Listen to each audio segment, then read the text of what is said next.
Assalamualaikum warahmatullahi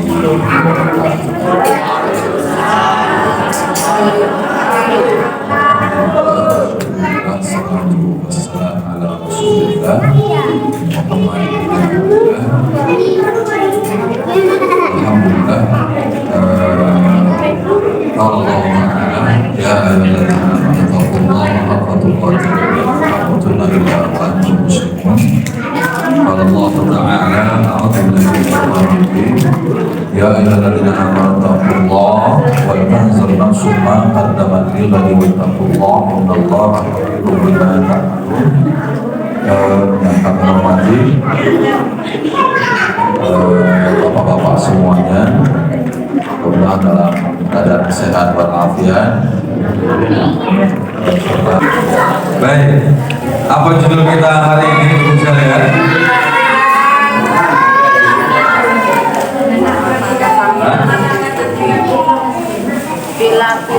Pilar-pilar menuju rumah tangga, menuju keluarga sakinah. Pilar-pilar itu apa? Pilar, tiang ya. Kira-kira kalau mau membuat sebuah apa namanya, membuat kelas ini tidak ada pilarnya atau tidak ada tiangnya, kira-kira kuat nggak bangunannya? Atau bapak-bapak ibu punya HP ini, HP untuk menguatkan HP ini bisa berdiri, berarti dia butuh apa ini? Tripod. Ya. Atau kita bisa duduk nggak seperti ini bapak-bapak ini? Kalau bisa bayangin nggak, kalau badan kita ini tidak ada tulangnya, kira-kira bisa lehoy. Artinya yang menguatkan kita ini apa? Ya? Tulang. Tapi ada orang yang tulangnya kuat, fisiknya kuat, tapi lemah, banyak mengeluh, was-was, cemas, khawatir, galau. Nah ini menunjukkan orang ini kuat atau apa? Lemah. Ya, berarti menunjukkan orang ini lemah. Kalau orang ini menunjukkan lemah, terus kekuatannya di mana? Sementara dia tidak punya tulangnya kuat, fisiknya kuat, rajin fitness, ikut nge-gym juga, makanannya kuat, tapi masih kemudian tiba-tiba dia naik ke sebuah gedung lupa karena nggak kuat menghadapi perjalanan hidup. Kemudian dia tulis di situ, aku sudah tidak kuat, aku kuat, aku kuat sambil menang. Gak lama kemudian dia ikat lehernya, dia gantung, dia mengatakan dia kuat. Suaminya ganteng.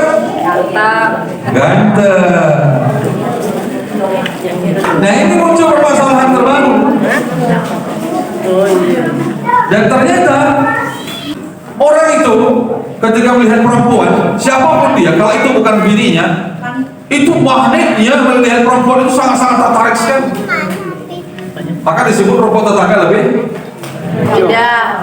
hijau, coklat atau hijau?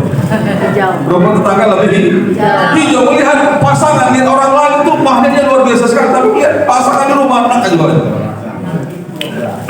Memang begitu kerjaan si iblis tadi itu apa? Melihat kalau orang itu melihat perempuan itu ada sesuatu yang spesial, yang baru dan sebagainya. Tapi ketika melihat pasangan sendiri bagaimana? Tapi ketika pada saat dia sudah menikah, nah setelah perselingkuhan itu terjadi, kemudian gak lama kemudian kamu kan seperti ini terus, kata si perempuannya. Kapan kamu menghalalin aku? Apa yang menghalalin kamu? Kamu punya laki di kamu. Kemudian dia minta cerai dari lakinya, diceraikan sama lakinya. Kemudian dia menikah, sama-sama TKW di luar negeri. Apa yang terjadi ketika mereka sudah menikah? Gak lama, hanya butuh proses 8-9 bulan. Kemudian apa yang terjadi? Bisa lagi. Kenapa? Karena begitulah seks itu. Libido seks itu dia akan terus seperti samudra, tenang di atas tapi seperti badai di bawah. Dia akan seperti melihat orang itu mau menerkam terus. Tapi kalau sudah terlampiaskan, dia akan Cina. Maka kita perlu memuatkan rumah tangga ini. Bagaimana rumah bidu rumah tangga? Makanya disebut apa? Bahtera rumah tangga. Bahtera itu apa sebenarnya? Bahtera itu sejenis apa sih Pak? Kapal. Kapal terbang, Kapal laut, Kapal laut. kalau Bahtera ya. Ibu dari Tanjung Perak menuju Tanjung Priok. Dari mana ke mana? Atau dari Tanjung Priok menuju Tanjung Perak? Dari Jakarta ke Surabaya gitu ya. Ketika berangkat ke sana, apa yang terjadi biasanya kalau dalam bahtera rumah tangga ini? Badai. Ombak. Kapal sudah meninggalkan pelabuhan. Tapi ketika dia mau menuju ke Tanjung Perak tadi, apa yang terjadi sama bahtera ini? Bahtera ini dia akan menghadapi ombak nggak? Artinya, begitulah rumah tangga itu. Jangan dianggap bahwa rumah tangga itu aman nyaman, tiba-tiba digugat cerai. Coba saya tanya sama ibu sekalian, kalau memang kekuatan dalam menghargai rumah tangga itu, bahtera rumah tangga itu di finansial, sekarang tunjukkan sama saya vokalis band yang dia terkenal, yang sekali konser sekitar 300 sampai 500 juta per malam untuk di Indonesia per malam ya, 500 juta. Kemudian tunjukkan sama saya mana vokalis di Indonesia yang keluarganya dalam kondisi nyaman. Ada, tapi lebih banyak mana? Hah? Banyak yang kacau. Vokalis band mana yang rumahnya adem ayem saja? Tunjukkan sama saya. Kenapa? Memang begitu kondisinya, bahwa rumah tangga itu gak bisa hanya dibangun dengan lo ganteng, lo cantik, lo kaya, lo konser selama beratus juta per malam, kemudian lo tenang dengan kehidupan lo. Gak begitu dalam rumah tangga. Dia butuh pilar, dan pilar-pilarnya itu yang saat sekarang ini tidak cukup modal lo cinta, punya uang, pekerjaan, kemudian nikah. Mau nikah, modalnya apa? Modalnya pada saat itu ketika nikah modal cinta sama kerja. Gimana nak? Kamu mau cinta benar sama anak ibu? Iya. Lo kerja apa? Kamu kerja apa? Iya. Dia orang-orang yang bijak itu akan nanya semacam itu, karena khawatir anaknya nanti nikah sama siapa? Takut pengangguran, gitu kan? Itu fitrah banget, manusia banget. Tapi perhatikan ibu sekalian, dalam pilar rumah tangga ini, bahtera rumah tangga ini, karena yang mau kita cari ini kan ibadah yang paling panjang kan. Kalau haji berapa lama sih mereka melaksanakan ibadahnya? Kalau umroh paling 1,5 jam selesai umroh kan. Mikot, tawaf, sa'i, selesai tahallul. Gitu kan? Anda baca Quran paling 1 jam. Tapi ibadah yang paling panjang, yang keseharian yang kita lakukan, kita nggak bisa tinggal di hutan sendirian atau tinggal di bersama di Ragunan. Di situ buat lapak pos bertetangga dengan gorila. Saya tidak mau lagi berhadapan dengan manusia. Kenapa? Karena manusia itu seperti itu. Dia temperamen, dia keras kepala, dia ego, dia kasar, dia brutal. Terus gimana? Saya nggak mau nikah lagi. Pada saat dia single ada problem? Gak ada problem. Pasti ada problem nggak? Pasti. Ketika dia single ada problem. Ketika dia menikah ada permasalahan. Kita ini manusia, tidak bisa sendirian. Nah, dalam kondisi yang semacam ini, ketika kesendirian pun kita pusing. Artinya, ketika dalam rumah tangga kita menanggapi, ya sudah kalau begitu, kita bubar saja, karena bubar ini lebih baik. Pada saat kamu bubar dalam kesendirian, itu lebih baik. Oke, kalau begitu. Kenapa? Karena ada orang ketiga. Dia menikah lagi dengan orang ketiga. Kamu sakit dengan orang ketiga itu, dia lebih baik dari pasangan yang pertama. Enggak, aku tahu dia itu bagus, pekerjaannya bagus, dia lebih ganteng, lebih peduli, dia lebih perhatian.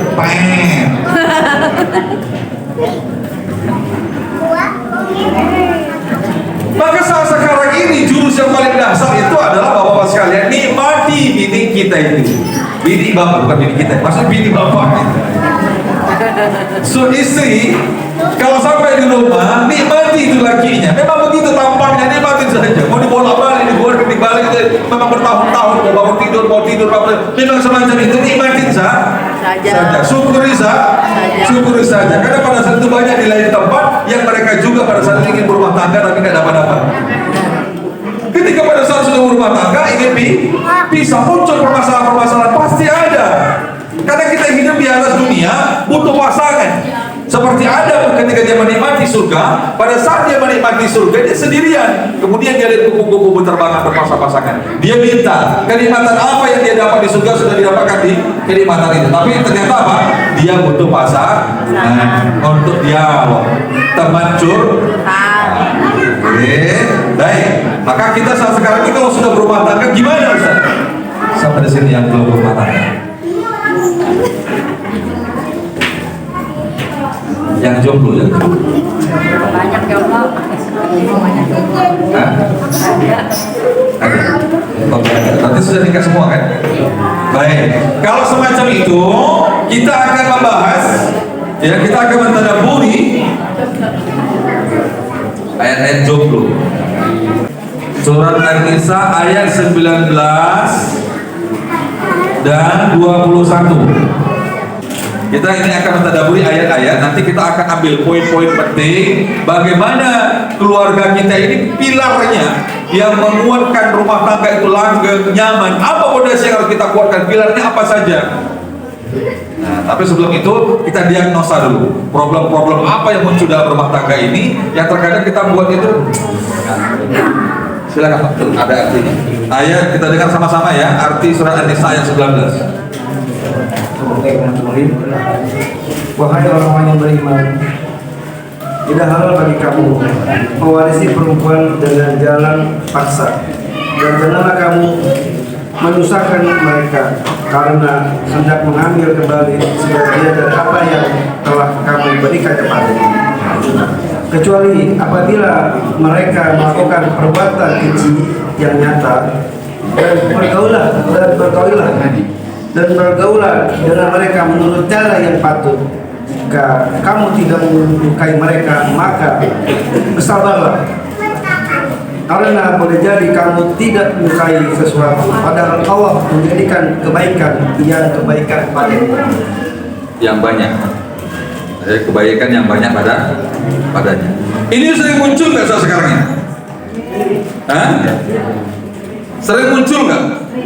Jadi pada saat itu apa? Fa'in karihtumuhunna fa'asa an takrahu syai'a wa ja'allahu fi khairan katsira. Kalau kita lihat pasangan kita itu nggak suka sama dia, karakter dia satu, ya Pak. Kita nggak suka sama bini kita karena karakter dia satu. Jangan menutupi semuanya. Kalau dia pada saat itu keliru semua. Kita nggak suka. Memang karakter dia ini agak apa kalau sekarang itu senang menjawab itu apa namanya? Cerewet. Bapak suami itu ketika dia berbicara menyampaikan sesuatu, maka si bini itu bisa menyampaikan karena si laki menyampaikan satu, kemudian jawabannya itu ada 100. Bantah. Iya, lawan atau nyolot gitu. Nyolot. Maka ada ternyata nggak perlu dijawab bagi seorang laki-laki, ibu sekalian. Itu kan ada Aisyah Dahlan bapaknya. Dia kan seorang perempuan, mempelajari psikolog seorang laki-laki yang menjelaskan. Terkadang ketika dia menjelaskan itu saya tertawa. Kenapa?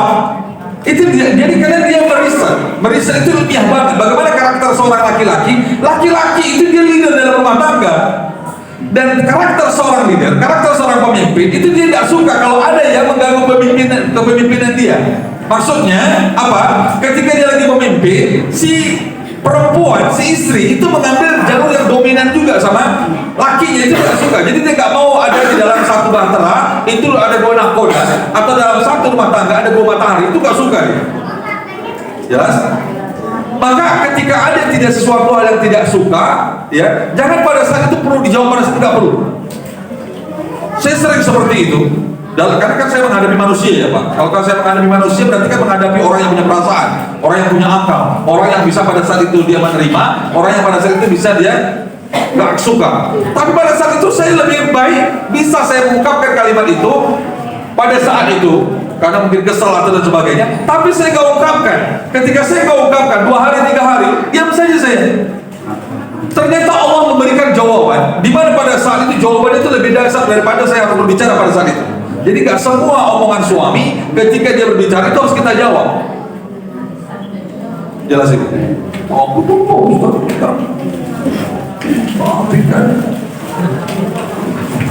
tidak semua jawaban apa yang disampaikan oleh suami itu harus dijawab. Jadi di ayat ini menunjukkan apa? Ya, kalau kita benci dengan pasangan, jangan karena kita benci dengan satu sikap dia yang pada saat itu kita menafikan kebaikannya. Kita berumah tangga umpamanya sudah 20 tahun atau 15 tahun dalam berumah tangga. Kemudian dalam perjalanan 15 tahun perjalanan dengan susah payah, nanti kita kan begini, setelah saya membandingkan itu tetangga sebelah itu ketika dia berumah tangga, rumahnya banyak, sudah ada mobil. Kalau dia baru menikah 10 tahun, itu sudah menikah 20 tahun. Gak usah ke mobil, rumah juga kontrak. Iya, harta warisan emaknya banyak. Jangan disangka membanding-bandingkan ke rumah tangga. Kenapa? Capeknya kita dalam rumah tangga itu adalah membandingkan suamimu dengan laki-laki yang lain. Jangan. Kenapa? Allah itu sudah tahu memberikan pada saat itu pasangan-pasanganmu. Kita protes, dia lebih ganteng, dia lebih gagah, dia lebih cerdas dan sebagainya. Iya. Kalau di itu adalah ternyata setelah dicek di bini pertama, dan bini ini lagi disimpan di mana-mana. Jadi setiap orang itu punya problem masing-masing. Jadi ketika kita benci, bapak-bapak sekalian kalau benci dengan bininya dengan satu sikap, sementara dalam rumah tangga itu sudah 20 tahun, bahkan sudah punya cucu, jangan karena satu sikap kita mendelete semua sikap positif dia yang baik. Maka di ayat ini menunjukkan apa? Fa'in karihtumuhunna fa'asa takrahu syai'a. Kalau kamu benci terhadap mereka perempuan, ya, maka semoga kamu bencinya itu cuma satu itu saja. Jangan karena satu itu kemudian kamu mau mukul rata semua bawa karakter. Ini sudah berubah, saya sudah capek, saya sudah lelah sama kamu. Oke, capek lelah, bubar. Kemudian pada saat itu apa problemnya selesai? Tidak. Muncul lagi problem baru nggak dengan kesepiannya? Mengurus anaknya. Kemudian si laki-laki menikah lagi. Ketika dia menikah lagi, emang dia menikah lagi dengan malaikat? Tentu dia menikah lagi dengan manusia kan? Ketika dia menikah lagi dengan manusia, selama manusia dia yang nikah pasti memiliki keliruan kan? Memiliki kesalahan kan? Pasti. Ujung-ujungnya ada status. Gue keluar dari mulut harimau masuk mulut buaya. Iya, sih. Jadi sekarang ini kita apa? Ingin merasa lebih baik dengan pasangan, orang membanding-bandingkannya, ingin harta lebih baik, membandingkan dan sebagainya. Enggak. Allah mengatakan apa? Kamu syukuri dengan pasanganmu, kamu syukuri pada saat itu dengan penghasilan lakimu, kamu nikmati pada saat itu dengan keadaan kelebihan kekurangan istrimu, maka gandeng tangannya, kecup keningnya, ajak dia sujud kepada Allah. Walaupun problem banyak, ketika diajak sholat, setelah sholat suaminya, si istri di belakang, capek lelah, si suami merebahkan kepalanya ke belakang ke pangkuan istri. Lelah tertidur walaupun cuma 10-15 menit. Sambil si suami itu apa? Dilus kepalanya. Diusap-usap bagian kepalanya ini yang atas ya, biar dicinta. Sudah ada berapa kepalanya? Iya, ada kakinya. Ya, kalau sudah semacam itu, sudah sholat, batinnya tenang, kemudian pada saat itu, nah disinilah dasarnya itu. Maka pilar-pilar yang harus kita miliki dalam rumah tangga itu apa? Pilar yang pertama dalam mencari pasangan apa itu? Agama. Pilar rumah tangga sakinah, itu lagi kira ya. Apa itu? Keimanan.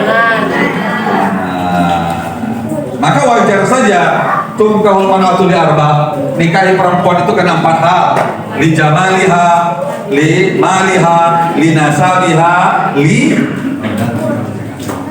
diniha. Fadfar bidzati din taribat yadak. Nikahi perempuan itu karena 4 hal. Dan ibu juga bisa dibalik di sini. Nikahi laki-laki itu karena 4 hal. Apa itu? Pertama cantiknya, Sudah. Kemudian hartanya, kemudian apa lagi? Nasabnya, kemudian agamanya. Tapi Nabi mengatakan apa? Kamu cari pasanganmu itu karena agamanya, maka kamu akan beruntung. Kalau mau dicari fisiknya, iya. Karena naluri manusia itu kan semacam itu, mencari pasangan itu yang ganteng, yang gagah, gitu kan? Maka ibu sekalian mau cari yang abadi kan? Kalau mau cari yang abadi, mau cari pasangan yang laki, yang tampan apa yang jelek? Jelek. Yang jelek. Awet jelek. Kenapa jelek? Awet. Apa? Abadi. Kalau ganteng, nanti rupanya apa? Kalau udah usia 60, jelek? Pakai jelek. Jelek. Maka cari yang Jelek. jadi sampai usia 60-70 tetap Jelek. abadi. Abadi. Memang seperti itu kondisinya. Kalau imannya sudah kuat, Allah uji dia dengan banyak harta, dia bersyukur. Dia pada saat itu apa? Dia bisa berbagi dengan orang di sekitarnya. Ketika diuji dia dengan kekurangan harta, dia bersabar. Karena keimanan yang paling kuat. Kalau cantik tadi, usia 60, 55 masih cantik. Masih cantik. Tidak ganteng. Karena dia perempuan. Oke. Kemudian apa lagi dengan kondisi saat sekarang ini? Lina salvia. Perhatikan ini Bapak sekalian. Perhatikan Pak. Jadi kalau umpamanya Anda mau mencari menantu, perhatikan nasabnya. Nasab itu perhatikan, kalau kita coba bibit bobotnya itu perhatikan. Bibit bobot bebek itu ya. Perhatikan itu kalau mau mencari menantu itu nasabnya apa? Orang tuanya. Karena orang tuanya pada saat itu, kalau orang tuanya pada saat itu selalu menghardik anaknya, karakternya kasar, dan anak ini pada saat itu karakternya temperamen kasar, orang tuanya selalu menasihatinya dengan tongkat, dengan pukulan dan sebagainya, maka orang yang paling menderita itu adalah anak Anda. Kenapa? Karena dia sudah terbiasa dalam rumahnya, itu dididik dengan tutur kata yang kasar, tangan yang kasar, dan itu masuk ke dalam rumah tangga yang baru, dia nggak mengerti bagaimana cara berakhlak, dia nggak mengerti bagaimana cara bertutur bicara, bagaimana sabar dengan pada saat itu kondisi yang suasana panas, bini di rumah, dia lagi masak, dia lagi nyetrika, anak menangis, tokan teriak-teriak, gas habis. Ketika jemur baju, hujan geledek duduk, dia udah nggak stabil di rumahnya. Untuk membuat 3 porsi menu itu bisa menghabiskan 2 jam setengah capeknya. Yang satu masak, yang satu ngepel sambil gendong anak, gitu kan? Belum lagi datang paket apa COD. Kemudian ibu harus paham juga, seorang suami pada saat itu dia capek, dia lelah bekerja di kantor, macetnya di jalan, panasnya suasana di kantor, di jalan, capek lelah. Ini sama-sama di rumah pada saat itu apa? Panas kan di rumah ini. Nah, maka ini butuh keimanan tadi. Keimanan ini akan dimonetarisir. Bagaimana suasana itu tetap sejuk, tetapnya nyaman. Apa yang pertama? Keimanan itu pilar yang pertama. Yang kedua, pilar dalam rumah tangga itu adalah apa? Muasyarah bil ma'ruf. Apa itu? Kalau bahasa Indonesianya apa sih? Muasyarah bil ma'ruf. Apa itu lamarnya? Bergaul dengan cara yang baik. Bergaul dengan bijak. Oke. Jadi memperlakukan pasangan itu dengan cara yang baik. Saya ambil 2 contoh begini. Suatu ketika sahabat datang ke Umar bin Khattab ingin curhat. Sampai di depan pintu dia lihat Umar bin Khattab ternyata ada panci, ada piring terbang, tang gitu. Kemudian dia pergi. Pada saat dia pergi dilihat sama Umar. Hey friend, you are coming. Ayah kamu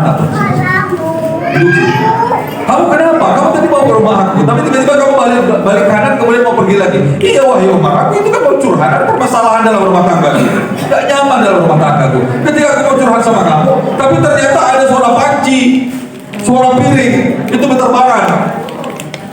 Maka sini kan. Ternyata Umar bin Khattab itu kalau berjalan, kita Iblis itu kalau sudah berpapasan dengan Umar itu kabur. Bagaimana Umar itu tegas? Tapi ketika berada di rumah, bininya marah-marah, ngamuk-ngamuk, dibiarin aja sama dia. Sini kamu duduk sini. Kamu kenapa? Ya, aku kan mau curhat nih, dan karena problem dari istriku dan sebagainya. Aku lihat kamu berkelahi dengan bini. Oh tidak, begini. Istriku itu, dialah itu yang mencuci pakaianku dan anak-anakku. Dialah yang menyediakan makananku dan makanan anak-anakku. Dialah sebelum aku berangkat berpenampilan bagus, aku kenyang, semuanya aku bisa move on dengan charger yang full. Itu semua aku dapat dari serpisan dari biniku di rumah. Jadi pada saat itu ada satu sisi, bapak-bapak sekalian, seorang suami itu bisa mampu menahan egonya, dia mampu menahan amarahnya, padahal dia berhak untuk marah. Kenapa? Karena itu wajar, selama itu tidak berlebihan. Tapi jangan dipraktekkan nanti ya. Tiba-tiba pulang ke rumah diambil panci, ambil balik. Iya, kalau ada Umar.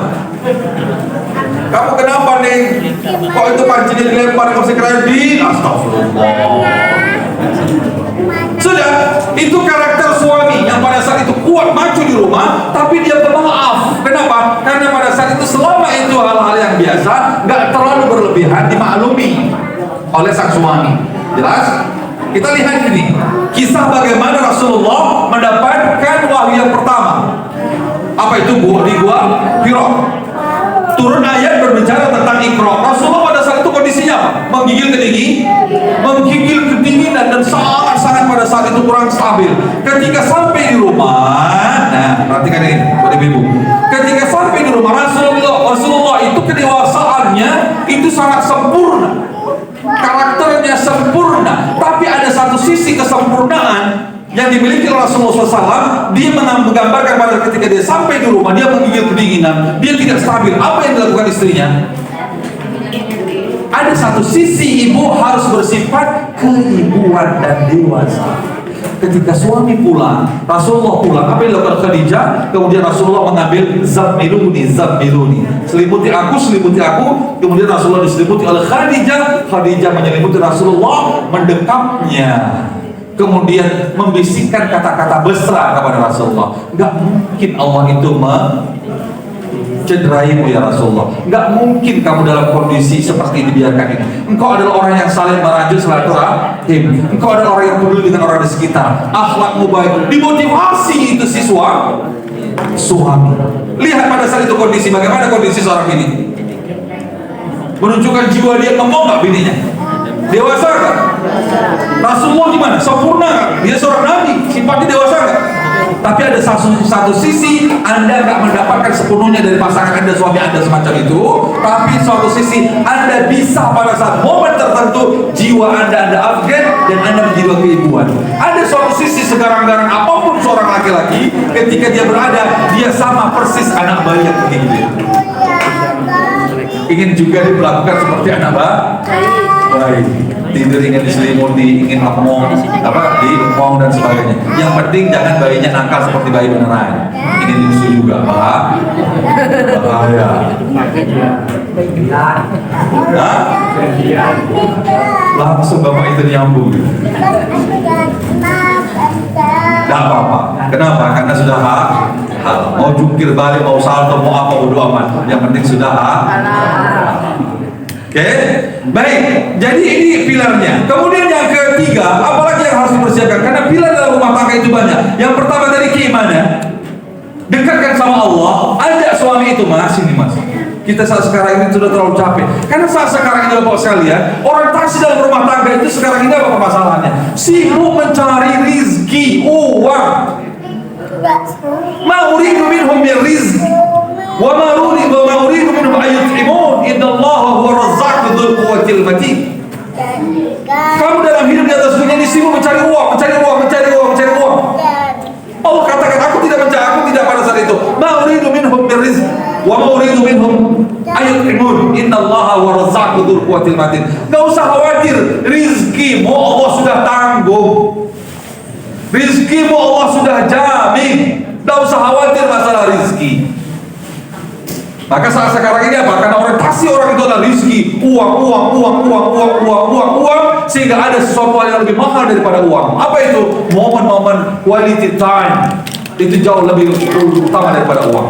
Sehingga sampai di rumah, gak ada lagi mesra, gak ada lagi berpelukan, gak ada lagi pada saat berpegangan tangan, gak ada lagi suap-suapan pada saat itu. Saya mengatakan semacam ini, kenapa semacam itu? Karena saya praktekkan di rumah saya seperti itu. Kapanpun anak saya mau pergi, kapanpun istri saya mau pergi, dia pasti akan datang. Begitu juga saya. Kenapa? Karena dalam rumah tangga itu gak usah terlalu banyak teori, gak usah terlalu banyak berbahas. Ayo sini saja. Mau pulang Cipika, Cipiki, mau berangkat juga semacam itu. Maka siapapun yang berangkat, siapapun yang lagi berjuang, itu akan fondasinya akan kuat. Ini sampai sudah dia menghidupkan mesin motornya, kemudian berangkat ya. Belum lagi bininya masih di dapur, udah berangkat sih. Jadi ajari bininya laki itu supaya Romantis. romantis. Gimana? Ajari laki itu supaya apa? Romantis. Gimana romantisnya? Iya, pegang Tangannya. cium tangan. Tangannya. Cium keningnya. Iya, pintar. Dipraktek. Sanggup? Sanggup. Baik, ini kita akan punten Pak, lanjut ayat yang ke-20. Artinya? Dan jika kamu ingin mengganti istrimu dengan istri yang lain, Masuk. Tenang, ini pun tenang. Ulang lagi Pak, ulang lagi. Agak sewa ini mama. Yang kencang. Yang kencang gitu.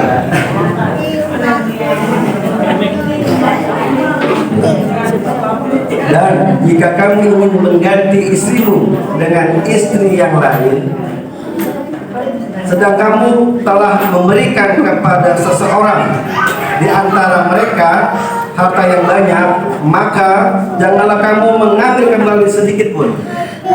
Janganlah kamu mengambil kembali sedikit pun darinya.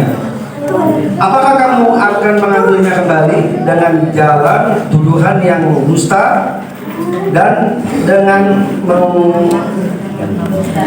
menanggung dosa yang nyata? Satu lagi Pak. Dan bagaimana kamu akan mengembalikan kembali, padahal kamu telah bergaul satu sama lain sebagai suami istri, dan mereka istrimu telah mengambil perjanjian yang kuat, ikatan pernikahan darimu. Oke. Nah, mitsaqan ghaliza. Itu yang pertama. Apa itu mitsaqan ghaliza? Itu adalah perjanjian yang agung. Sehingga nanti ketika ada cecok, gak ada masalahnya. Maka gak bisa Pak. Talak itu di tangan suami, bukan di tangan istri. Kalau talak itu hak si laki-laki. Kalau talak itu di tangan istri, maka bagi Anda laki-laki, itu 10 kali dalam satu hari, Anda bisa 2 kali, 10 kali juga. Kalau talak itu di tangan laki ini. Satu hari, seorang laki bisa berapa? 10 kali juga. Diceraikan di ini. Kenapa? Karena dia itu perasaannya lebih ego, Pak. Lebih ego. Maksudnya lebih tinggi. Akalnya lemah. Si laki terkadang perasaannya akalnya tinggi. Nah, maka talak itu hak prerogatif siapa? Suami. Kalau umpamanya si suami pada saat itu sudah ngasih mobil, udah dia kasih emas dan sebagainya, kalau belum disetubuhinya, dia mau bubar dan dia belum setubuh, boleh diambil lagi maharnya. Tapi kalau Imam Malik, ya, kalau Imam Syafi'i mengatakan kalau sudah kasih saja. Tapi kalau Imam Malik, kalau dia pada saat itu masih remang-remang pun, belum lagi berjima, itu dia ambil setengah. Tapi kebanyakan ulama mengatakan kalau itu sudah menikah, tapi sudah berhubungan badan, iya, sudah berhubungan badan, maka tidak boleh lagi mahar itu diambil 100%. Terkecuali kalau dia belum berhubungan badan.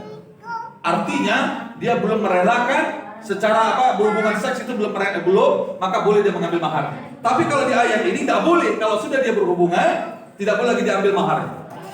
Jelas? Jelas? Nah, di ayat ini dijelaskan apa? Karena mereka pada saat itu sudah mitsaqan ghaliza. Bagaimana rumah tangga itu? Makanya orang Katolik, Orang Kristen itu kalau mereka menikah tidak boleh mereka itu pisah selama-lamanya sampai akhir hayat. Tiba-tiba ada gubernur sebelum Anies itu dia menggugat bininya, kemudian cerai. Padahal dalam agama mereka tidak boleh. Tidak boleh. Dalam Islam bercerai itu dibolehkan, tapi dibenci Allah. Bercerai itu dibolehkan, makruh. Tapi dibolehkan ya, tapi dibenci Allah. Karena ketika orang itu cerai, maka 7 hari 7 malam iblis berpesta pora syukuran. Makanya kalau orang itu harus paham misalkan ghaliza itu adalah apa? Contoh, seorang laki-laki dia ketemu sama perempuan, dia belum akad, kemudian mereka berpegangan tangan, apa hukumnya Pak? Halal? Haram. Serius orang-orang. Serius haram. Haram di sini. Haram di sini. Hah? Sallallahu. Hukumnya haram, tapi pada saat setelah saya nikahkan kamu dengan anak saya, Fauzia bin Musayyab, dengan mahar mas kawin 1 buah kunci rumah lengkap dengan isinya, tunai, saya terima nikahnya. Fauzia bin Musayyab dengan mahar yang tersebut, yang telah disebutkan, sah. Maka pada saat itu yang sebelumnya haram, setelah akad itu terjadi, ketika seorang laki-laki memegang tangan bini, apa hukumnya? Halal. Pahala? Yang sebelumnya sebelum akad berdosa, memegangnya berdosa, tapi setelah akad maka berubah menjadi pahala. Itulah disebut namanya Allah lah yang menjadi saksi yang menghalalkan yang sebelumnya haram. Maka itu disebut namanya perjanjian ghaliza. Misalkan ghalizanya perjanjian agung. Artinya apa? Ketika Bapak serah terima kepada mertua Bapak, itu pada saat itu menjadi apa? Perjanjian agung. Misalkan ghaliza itu adalah adalah perjanjian antara para nabi dengan Allah. Tapi perjanjian para Allah dengan perjanjian dengan antara nabi dengan Allah ini diberikan perjanjian agung itu antara laki dengan bini. Maka misalkan ghaliza itu tidak main-main. Namanya najis mughallaza. Apa itu najis mughallaza apa? Najis berat kan? Nah, misalkan ghaliza itu adalah apa? Perjanjian yang berat, perjanjian yang agung, di mana pada saat itu tidak boleh menyakiti perasaan laki, tidak boleh mencederai perasaan bini. Kalau mau menikahlah pada saat itu. Kalau mau bercerai, bercerailah dengan cara yang baik. Itu namanya misalkan ghaliza. Maka orang itu tidak mudah. Si laki-laki pada saat ketika dia marah, sudah, kamu pulang saja ke rumah mak. Kita bubar saja. Kalau kamu cara pandang semacam itu, udah capek kita rumah tangga seperti sinetron. Udah capek kita berumah tangga selama ini. Tidak ada kenyamanan, tidak ada ketenangan. Saya berbicara sedikit, kamu berbicara 1000 kali. Padahal si suami mengatakan apa? Saya cuma minta dihargai aja selaku seorang suami. Iya. Maka titik lidah dalam rumah tangga itu adalah laki-laki. Ketika seorang laki-laki itu dia tenang, cool, stabil, maka itu sang istri itu akan respect dan dia segan dia. Dan itu yang terjadi sama Khadijah. Ketika dia minta kepada apa? Fatimah. Dia minta apa sama Rasulullah? Tolong mintakan itu apa? Serban Rasulullah. Dimintanya sama anaknya. Saking segannya dia sama Rasulullah. Maka titik dalam rumah tangga itu adalah seorang laki-laki. Maka laki-laki itu lebih kuat mentalnya, fisiknya dia harus kuat. Ketika menghadapi persoalan kecil, itu jangan terlalu riak dan terlalu cepat mengambil reaktif, tidak. Dia lebih cool dan tenang. Dan seorang istri juga ada satu sisi dia memposisikan diri menjadi perempuan-perempuan yang keibuan, jiwa dewasanya muncul. Ya sudah, kita sudah sampai menikah, kita bubar saja. Oke, bubar pada saat itu. Memang kenapa pada saat itu? Karena tidak ada kenyamanan dalamnya. Memang pada saat kamu sendiri nyaman nanti. Ketika kamu menikah lagi, kamu jaminan lebih nyaman lagi. Berarti ada problem baru nggak setelah itu? Oke, paham ini? Berarti yang poin pertama yang harus kita upgrade dalam rumah tangga itu adalah keimanan. Dan paham dengan poin yang ketiga, apa itu? Mitsaqan ghaliza. Teringat kita perjanjian serah terima antara ayahnya ibu atau wali ibu dengan calon suami, antara bapak dengan mertua bapak, itu ada mitsaqan ghaliza. Antara bapak dengan istri bapak ada mitsaqan ghaliz, perjanjian agung yang pada saat itu Allah memberikan itu hanya untuk para nabi Allah.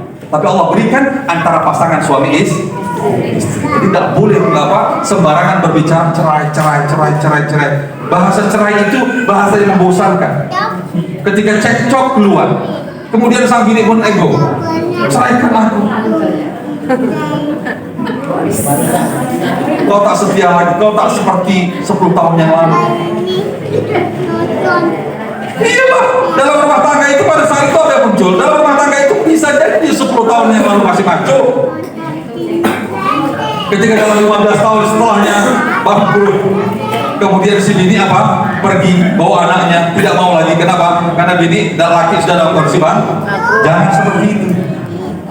Karena menikahi laki itu bukan karena hartanya, dampingi dia dalam kondisi dia fisik, dampingi dia dalam kondisi dia bokeh, dampingi dia, pegang tangannya, bawa dia ke pulau idaman menuju surga Firdaus. Jelas? Berarti apa tadi yang ketiga? Mitsaqan ghaliza.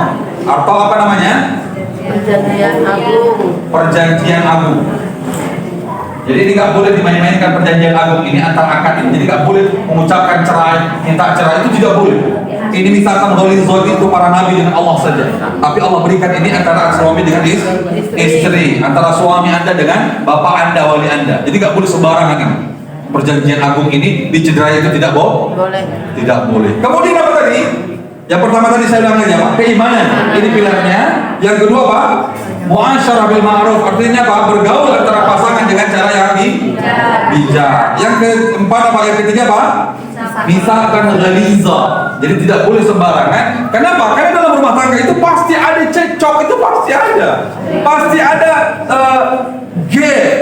kontra, itu pasti ada. Tapi tidak bisa diselesaikan kemudian bubar dan sebagainya seperti anak-anak. Nggak seperti itu. Yang namanya berbeda pandangan itu pasti. Kenapa? Karena Anda sedang menikah dengan manusia, bukan dengan malaikat. Pasti dia memiliki kekeliruan. Pasti dia memiliki kesalahan. Makanya maksudnya apa? Orang kalau sudah cekcok, biasanya cekcok 3 hari. 3 hari, kenapa? Karena ini masalah perasaan. Nggak bisa orang ketika marah itu, kecuali laki-laki Ibu. Ketika laki-laki itu dia marah pagi, itu dia siang berhilang, pulang dia hujan, dia pulang, dia tarik bininya. Kayak gak ada masalah. Bini itu sampai seumur hidup belum tentu dia itu. Gimana sih? Tadi marah-marah, sekarang main tarik-tarik saja. Dari mana kita ya? Karena tipe laki-laki itu pakai akal. Ketika dia baru diselesaikannya. Bagi perempuan itu belum tentu, belum selesai. Belum selesai itu persoalan. Jadi bagi laki-laki itu ini ibu sekalian. Pagi dia marah, malam dia pulang capek, tiba-tiba dia tidur aja di samping keluar gini. Sementara si bini lagi teriris hatinya, lagi ngambek dia. Nah seperti inilah kondisi dalam rumah tangga. Pasti ada. Bagaimana terapinya? Kuatkan keimanan. Maka problemmu di dalam rumah tangga ini sangat terlalu kecil dibanding problemmu bagaimana mengurusi umat. Karena saya menghadapi banyak kasus perceraian, kasus perselingkuhan, menikahkan. Karena banyaknya persoalan yang saya hadapi ketika dalam rumah tangga ada persoalan dan sebagainya. Semuanya dianggap bukan main-main ya. Tapi ya memang gak usah serius-serius aman. Karena bagi perempuan, Anda wahai perempuan, Anda ada dalam rumah tangga, Anda sutradara. Dan Anda buat naskah, harus membuat naskah yang terbaik dan indah dalam rumah tangga Anda. Dan plus Anda adalah pemain pertama dalam rumah tangga ini. Oke, jelas? Baik. Yang keempat dalam pilar rumah tangga itu adalah apa? Musyawarah. Coba buka di situ Al-Baqarah 233. Paling itu ayat tentang menyusui. Tapi kita ambil yang paling bawah. Jadi di ayat ini menunjukkan apa? Ini kan cerita menyusui ya. Cerita menyusui. Wal walidatu yurdina auladahunna haulaini kamilaini liman arada yutimma radha'ah. Jadi si ibu menyusui anaknya berapa tahun? 2 tahun susunya, bukan 6 bulan, memang eksklusif ya. Tapi susu yang paling panjang itu adalah 2 tahun. 2 tahun itu fisik anak itu berbeda. Saya pernah tanya sama ibu saya, Saya dulu waktu kecil, mah disusui berapa? Oh dulu itu disusui karena saya 9 keluarga saya anak terakhir. Oh itu disusui itu kurang lebih itu 2 tahun lebih. Susu asli. Jadi saya perhatikan. Ternyata memang dampaknya ini yang baru bapak-bapak ini. Jangan diserobot jatah anaknya pak. Ya, apalagi anaknya mau nyusu borokok lagi gitu aja. Gak mau, kenapa nak borokok punya mama? Gitu. Jangan. Nah ternyata perhatikan ibu sekalian, susui anak kita susu sapi itu untuk sapi. Maka anak itu, kenapa? 8 bulan, 9 bulan ketika lagi hamil, itu udah berproduksi ASI seorang perempuan. Ketika anak itu lahir, dia sudah bisa kolesterolnya itu dikonsumsi oleh bayi. Gitu kan? Jadi kasih itu. Kemudian itulah makanya di Indonesia data statistik yang paling tinggi di Indonesia itu adalah apa?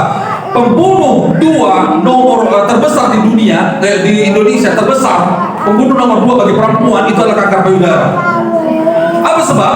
Karena pada saat itu lebih pasrah memberikan anak yang pada saat itu, karena Tuhan untuk manusia ketika janin itu berproses, itu ASI itu sudah berproduksi dia 8-9 bulan ketika bayi itu lahir, itu harus disalurkan. Kemudian ini tetap berproduksi, nggak tersalurkan, itu berubah menjadi luar biasa sekali. Maka pembunuh nomor 2 terbesar di Indonesia menurut data statistik itu adalah kanker payudara bagi perempuan. Jadi nggak boleh, harus disalurkan. Jelas? Maka itu akan berpengaruh kepada anaknya. Maka anak sekarang itu terkadang badannya manja-manja, sakit-sakit. Kenapa? Karena terlalu banyak disuntik. Ketika kecil suntik ini. Tidak. Allah itu memberikan bagi anak itu sudah punya antibodi yang kuat. Tidak boleh sembarangan zat kimia Anda masukkan kepada anak Anda. Obat kimia. Apa yang dianjurkan? Lah, saya ujung-ujungnya dianjurkan sama seperti saya waktu di kampung dulu. Disuruh apa kalau sakit pak? Disuruh konsumsi. Kamu banyak konsumsi madu. Itu fisik luar biasa sekali. Ketika kamu bangun pagi itu konsumsi air hangat. Jangan lupa kamu masukkan situ jahe, kamu masukkan serai, kamu masukkan kunyit di situ, kamu masukkan di situ kampulaga, kemudian kamu peras di situ, kemudian digodok, kemudian kamu tiriskan airnya. Air itu kamu minum.